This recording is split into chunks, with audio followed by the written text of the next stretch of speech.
Today on the Stay at Home Chef, I'm showing you how to make the best beef and barley soup.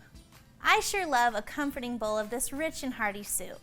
The textures and flavors will have you wanting a second bowl. To start off, let's talk about our beef. I love using a chuck roast. This is such a beautifully marbled cut of meat, and it brings so much flavor to our soup. You can oftentimes find stew meat from your butcher, which is typically from a chuck cut as well.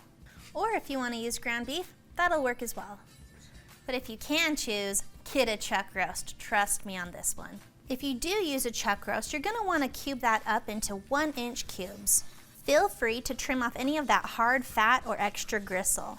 Once we've got that cubed up, we're going to head to the stove. In a large pot over medium-high heat, heat up 2 tablespoons of olive oil. Once the oil's nice and hot, carefully slide the beef into the pan. Season the beef with 1 teaspoon of salt and 1 teaspoon of black pepper. Make sure to sear that beef on all the sides, which will take about 8 to 10 minutes. Once you're done searing the beef, you're going to add in 1 medium diced onion and 2 cloves of minced garlic. We're also going to add in 2 tablespoons of tomato paste and stir that all together and cook for about 4 to 5 minutes until it's nice and fragrant. Next, pour in 8 cups of beef broth and half a cup of dry red wine, which is an optional ingredient, but it really boosts that beefy flavor and adds a delicious rustic feel to this soup. If you don't want to use it, feel free to just add a little extra broth in. Then we're going to add in 2 tablespoons of Worcestershire sauce. Then using a spoon or spatula, go around the edges of your pan, making sure to dissolve any solids with the liquid on the side of that pan. Next up, we're going to add in 1.5 pounds of red potatoes. I prefer using a red potato with the skins on because they hold their shape and they add great texture to our soup. Also, 4 carrots that I've peeled and chopped, which is about 2 cups worth. 4 ribs of celery that are sliced into bite-sized pieces.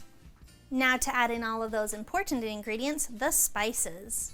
I'm adding in 4 bay leaves, 2 sprigs of fresh thyme and rosemary, half a teaspoon of dried parsley and half a teaspoon of dried oregano, half a teaspoon of paprika, and last but not least, 1 teaspoon of sugar. Now I know that's a long list of spices, but I promise you, each one of those plays an important role in making this the very best beef and barley soup.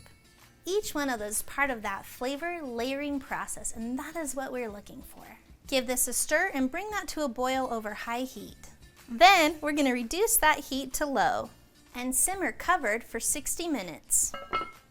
After that has simmered for 60 minutes, go ahead and give that a good stir. And add in half a cup of pearl barley, which can be found in your grain section at your grocery store.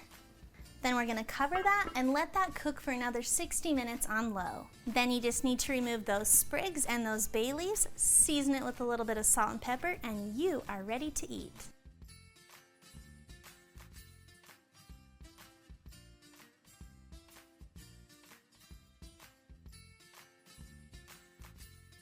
Be sure to check out thestayatHomeChef.com, where you can find hundreds of restaurant quality recipes you can easily make at home. We'll see you later.